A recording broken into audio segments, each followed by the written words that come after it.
mama ka. Yung sa plato na sa ibe.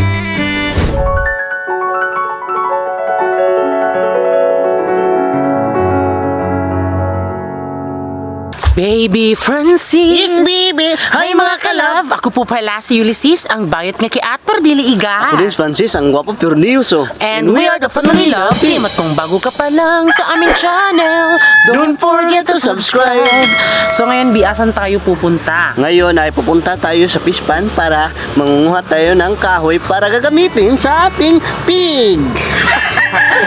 So ano ang gagamitin natin sa kahoy na yan? Gagamitin natin yan ng magawa tayo ng bagong kulungan ng ating mga pig kasi yung kulungan sa ating pig ngayon ay yung kulungan sa ating manok. Kailangan talaga natin ilipat para safety yung ating mga pig. So kapag nakuha mo ba yung kahoy, syempre maano talaga tayo ng hapon. Matatapos mo ba yan na gumawa ng kulungan or hindi? Siguro isang araw siguro matatapos na yan. Pero di ko sure mga kalaba kung matapos ko ba yan kasi sobrang hindi talaga yan madali mga kalab pag magawa kayo ng kulungan ng baboy kasi yung kawayan at siyempre yung kawayan naman ay pipikasin at tapos idikit mo yan ng parang ganito, idikit mo yun sa kahoy para hindi makain sa baboy mga kalab. Oo, kaya yun po yung ating gagawin doon sa fish pan pagkuha po ng kahoy. At ano ito mga kalab, hindi naman siya kasi noon man mga kalab ay ito na talaga yung ginagawa namin, pinuputol namin yung kahoy pero hindi naman yung mga malalaki. So yung mga maliliit lang mga kalab at syempre yung mga kahoy na yan mga kalab mapapakinabangan pa din kasi kapag ibinakod din dito tumutubo na naman din ulit. So parang hindi na sana siya sayang. Oo, totoo yun. So ngayon ipakita mo muna sa kanila yung baboy, di ba? Oh, so ngayon ay ipapakita ko sa inyo mga kalab kung gaano nakalaki itong baboy, kung ano nang itsura ngayon. Tara, let's go! So yung mga kalab ay sisilipin natin yung ating alagang baktin mga kalab. Sa Bisaya pa baktin, sa Tagalog pig. Ayan po. Ayan. Ayan po yung ating mga alaga. Ayan. Ayan sila. So kailangan natin ito ilipat mga kalab kasi temporary lang po yung kulungan nila. Kulungan po to sa aking mga alagang manok. So ngayon ay pupunta po tayo sa fish pan mga kalab nila mama kasi kukuha tayo ng kahoy doon para ibukod natin ng kulungan ng baboy. Magbukod tayo ng kulungan sa ating mga baktin mga kalab. Ayan. So ngayon ay pupunta tayo ngayon para makakuha tayo ng mga kahoy para gagamitin natin sa kulungan sa ating baktin. Dito natin to ilalagay mga kalabo. Ayan. Dito natin ilalagay yung kulungan. Kailangan talaga natin to ilipat mga kalab yung ating mga alagang baboy mga kalab kasi hindi natin alam mga kalab yung mga silingan natin. Hindi naman tayo sa nangusga mga kalab. Baka bahuan sila sa dumi sa baboy. Baka magagalit sila pero hindi naman ganun yung mga tao dito mga kalab. So kailangan lang talaga, sa gusto lang talaga namin ilipat yung baboy para makita naman namin yung baboy dito. Ayan.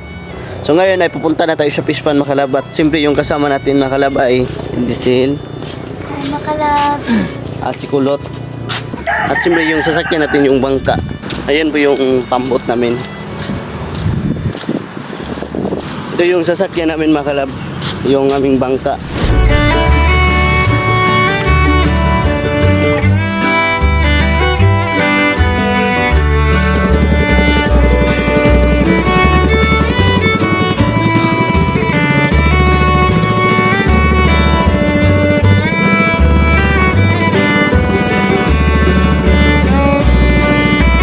So yun mga kalab, nandito na kami mga kalab. So hindi pa kami nakarating sa bahay talaga sa aking mama mga kalab. So nandito na kami sa dadaanan sa bahay nila mama. So ngayon na abutan kami ng hunas. Ayan po, nagsagwan na lang kami mga kalab para makarating kami sa bahay nila mama. Nandun yung bahay, tingnan nyo. Yung pamerta nila mama. So ayan mga kalab, andito na kami sa bahay nila Mama Bibi at as you can see, ito po yung kanilang fish pan at syempre parang medyo walang tao dito dahil nag-ano kasi sila mga kalab, nagko-kopra kasi sila. So yung una, paulit-ulit lang mga kalab. So kapag nagkopra talaga ay nag-ano talaga ng niyog. umaakyat, kinukuha po yung mga niyog para gawing kopra. Kaya parang medyo ano dito, parang walang tao talaga. Kaya pasok tayo sa loob nila, Mama Bibi Makalab, yung bahay talaga nila. So ayan, ito yung kanilang bahay. Alam nyo ba, mas bongga pa yung bahay nila Mama Bibi dito kaysa sa bahay namin doon sa fish pond.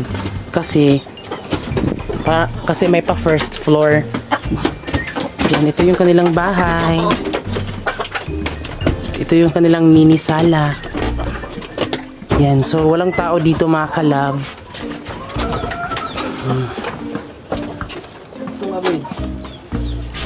So ayun mga kalab, nakarating na kami sa bahay nila Mama mga kalab. So ngayon ay medyo nagugutom na kami kasi wala pa kaming breakfast mga kalab. So ngayon ay siguro magkape muna tayo para mawala-wala naman yung sakit sa ating tiyan ngayon. At para makakain na din tayo. Ayan, mag-init muna tayo ng tubig.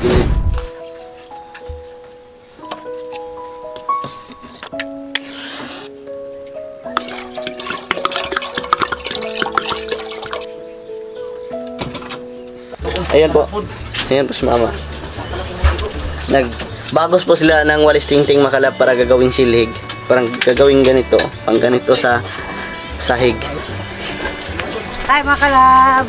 Nagkuhan mo yung Makalab, nagbantay dito ng silhig. So yung makalab ay mularga na talaga yung barko. Ayan, nasirbato na. So tara, kailangan natin magmadali makalab para makasakay tayo sa barko makalab. Ayan na po, ininit lang makalab, joke lang, ininit lang yan.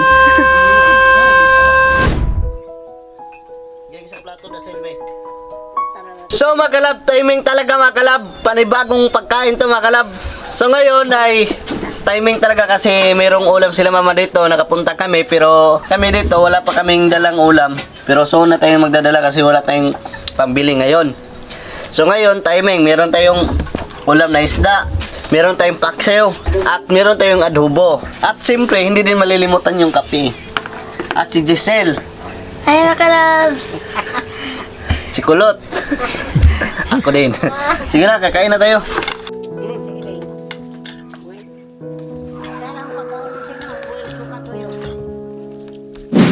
At siyempre makalab, ipapakita ko sa inyo makalab yung baboy nila mama gaano kalaki sa birthday para daw sa birthday ni Papa. Yan po. Noon ay maliit pa. Ngayon, silipin natin kung gaano kalaki.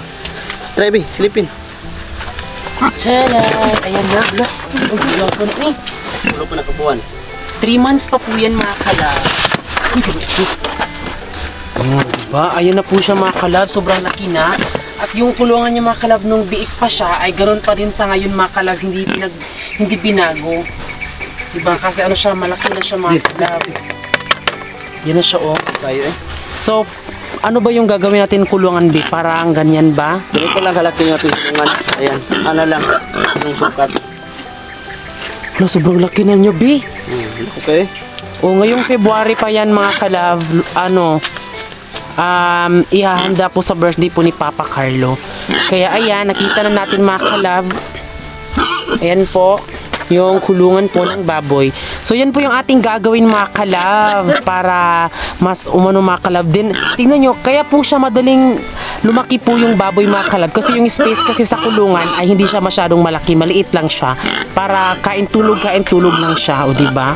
Ito yung aura natin mga kalab, so kailangan nating mag-jacket, then ito mga kalab para hindi tayo mas maging unggoy kasi unggoy na po tayo, diba? Kaya balot tayo ng jacket mga kalab. So ngayon, punta na po tayo ngayon doon sa pagkukunan po ng kahoy nila Francis at kasama natin si Kuya Jumar, si Makmak, si Giselle, and then si Francis. So ako, mag-video lang ako mga kalab kasi para makita talaga ng maayos, diba? So saan ba tayo kukuha ng kahoy, B? Doon sa banda mga kalab, sa kabilang fish pan. Pero mga kalaba, sa amin lang sa fish pan mga kalaba. Part fish pond natin. Oo, tara. Yung kasama natin. Papa po ni Giselle. Oo, ayan po. Ay mga kalabs, kain tayo ng tubo. At ito yung dating fish pan namin mga kalab ha. Yan na, sila Care na po yung nag-aasikaso mga kalab. At ito ay, dito tayo sa dike.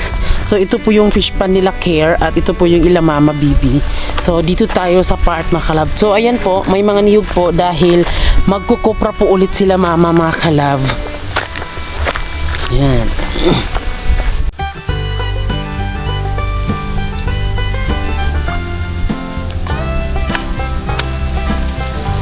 Ito yung kahoy na ipilipin mga kalab. Yan, napakatibay ito. Oh, So, ayan na po. So, yan po yung ating haligi mga kalab sa ating baboy.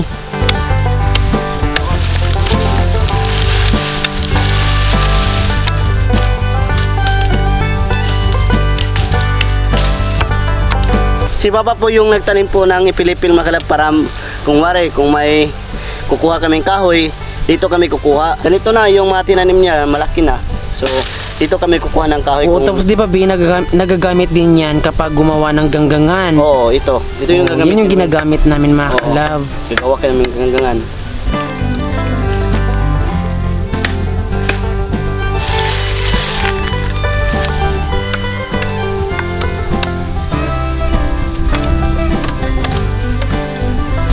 Ito yung gagawin natin pang haligi mga kalab. Kasi silbang tigas, oh. Makatigas. Yan mga kalab. Pasensya mga kalab, kasi hindi gaano ka tuwid yung kahoy. Ito ba? Hindi gaano ka tuwid. Medyo yan po. Pero okay na yun. Spice na yan.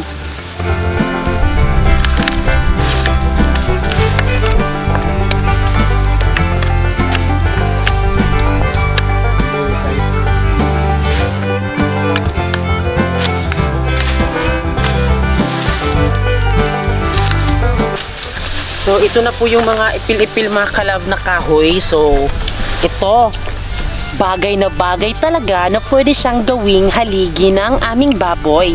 Yung biik namin mga kalab. So, mini-make sure namin siya. Siguro parang ito lang siguro yung mas pinakalaki. Meron pa, pero sadyang ito lang siguro. Basta makikita nyo po mamaya kung paano po gagawin yung kulungan ng baboy. Kaya ito, dahil meron na tayong isang doon mga kalab na tinipo ng mga kahoy.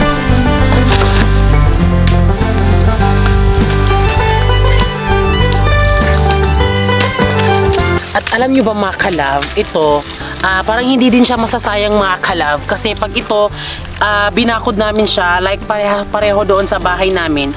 Nung pinutol namin siya, tapos siya mga kalab, binakod namin siya doon, tumubo na naman siya mga kalab. So yun yung mas nakakaganda, diba? Kasi may ibang mga kahoy kasi kapag pinutol mo, tapos binakod mo sa bahay nyo, kasi kapag lupa yung nyo, so hindi na siya tutubo, mamamatay siya. Pero ito mga kalab, kapag binakod mo siya mga kalab, tutubo siya ulit.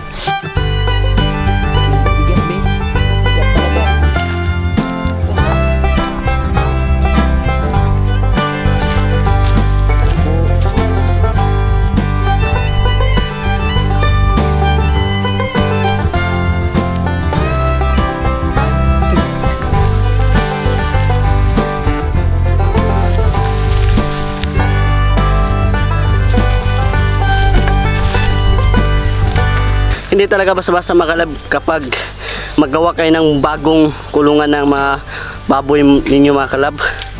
Lalo na, sobrang layo pa yung kukuhaan namin ng kahoy ngayon. Nandito sa pispa nila mama at kami nandun sa Habandol at sobrang layo talaga. So ngayon ay ito na nga yung itsura natin, sobrang pawis talaga. At ay ito na yung nakuha nating kahoy. At ang yung iba, nandun po yung iba sa unahan. So yun mga kalab, dahil nauuhaw tayo, siguro kukuha muna tayo ng buko para mawawala yung ating pawis mga kalab, kasi sobrang pawis na talaga ako. So ngayon, at yung kasama ko, ako yung kukuha ng buko. Ako yung kukuha ng buko mga kalab. Dito tayo kukuha ng buko mga kalab. Ayan po yung lubi na maliit. Niyog. O ano ba? Ako na isa.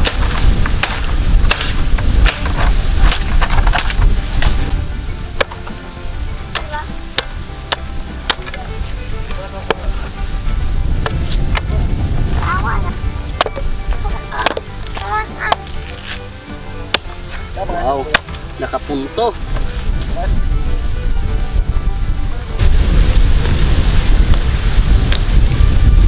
Wow, yummy. Napakatapis talaga dito yung mabuko. Napakasarap. Walang sasapat. Ikaw lang. Abayo. So inom tayo ng buko mga kalab para maano po yung mga toxic sa ating laman ng tiyan.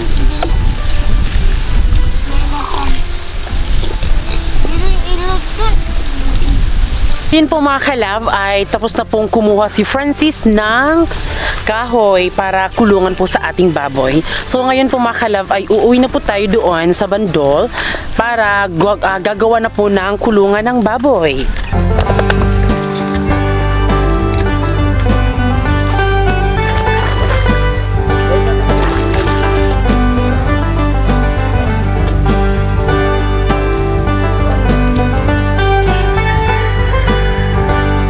So ayan mga kalab, andito na tayo sa bahay at sobrang ingay ng ating biik mga kalab kasi parang nagugutom na. Nagugutom na talaga sila mga kalab. Ayan, teka lang ha, makakain din kayo. Ayan, ito po yung update sa aming biik mga kalab. Go, buyag na itong baboy. So ayun mga kalab, papakainin na namin yung bakti namin kasi nagugutom na talaga. Nakita naman siguro niyo mga kalab, umiiwik na siya. Sa? Umiiwik.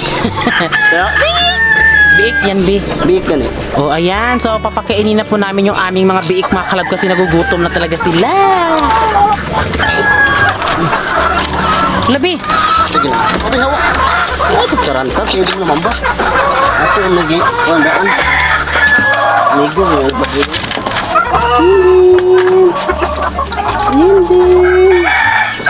Hindi. Kilahon na isaw. Kira, kao na. So ngayon ay andito kami sa kulungan ng baboy at again temporary lang po ito at ito sila ay maililipat na din natin sila sa wastong kulungan nila mga kalab kaya ayan po sila, kumakain po sila. Kaya nung galing kami mga kalab sa fish pan, nagmamadali talaga kaming umuwi kasi alam naming nagugutom na sila. Kaya ito sila mga kalab, kumakain sila. Ayan po. Oh. Din syempre mga kalab, nakapili na po kami kung ano po yung pangalan sa ating mga biik-bi. Anong pangalan? Yes, dahil ato siya, napili ko siya dahil sobrang tugma niya talaga at napaka talaga mga kalab, special talaga ang pangalan na to dahil kung saan tayo nakilala at kung saan tayo nagkaroon ng income para sa ating panghanap buhay, syempre ang pangalan niya ay CFB and YT. Oh, di ba? Sino yung FB? Yung So, babae? Ha? Yung babae ba? CFB, siguro CFB yung lalaki. Lalaki. O tapos yung babae ay si YT. Okay. O di ba? Parang Snow White o YT, FB. So yung ayun, so ipakilala mo si FBB. Ito naman si FB mga kalab. Ayan. FB, So, si pasensya. FB ay yung lalaki. At ito naman si YT. Whitetail. YT mga kalab. Ang nagsuggest po niyan ay si Amos Delicerte. Ayan, thank you Amos Delicerte. So ang ibig pong sabihin ng FB ay Facebook at nung YT ay YouTube. So yun po yun mga kalab. Ayan, so thank you Amos Delicerte. So meron na po tayong mga kalab, pangalan ng ating mga BX. So binibinyagan na natin ng pangalan. So ito po si YT at si FB. Ayan, kumakain na po si FB at si YT. Again, yung FB po ay si lalaki. Ayan po, Tapos ito si yung FB. YT ay si babae. Ayan. So, sobrang laki na po ni FB at ni YT mga kalab. Charan! Kasi malakas talaga silang kumain kaya sobrang laki na talaga yung ating baboy, baktin. Biik. So yun mga kalab, dahil nakakuha na po tayo ng kahoy, so sa next vlog na lang mga kalab ay gagawa tayo ng kulungan ng baboy, yung ating mga biik at manood kayo doon para makita nyo po kung paano po natin ilipat yung ating biik mga kalab na si FB and then si YT. So thank you po sa lahat ng nagsuggest ng kanilang mga comment mga kalab, no, ito yung ngalan, ganyan. So ayun nga, parang naantig lang talaga ako si bagay na bagay kasi si FB at si YT kasi Yes, kung saan tayo nagkaroon ng magandang buhay, doon din natin ipapangalan yung mga biik natin, di ba be? Oh, totoo yun. So ayun mga kalab, thank you po sa lahat ng nanood, sa suporta nyo kasi kung hindi dahil sa inyo, walang-wala talaga kami ngayon. Ayan. Yes, totoo yun. So thank you mga kalab at syempre bago kayo umalis, please don't forget to subscribe our YouTube channel at kami ang Family Love Team na nagsasabing dapat love lang!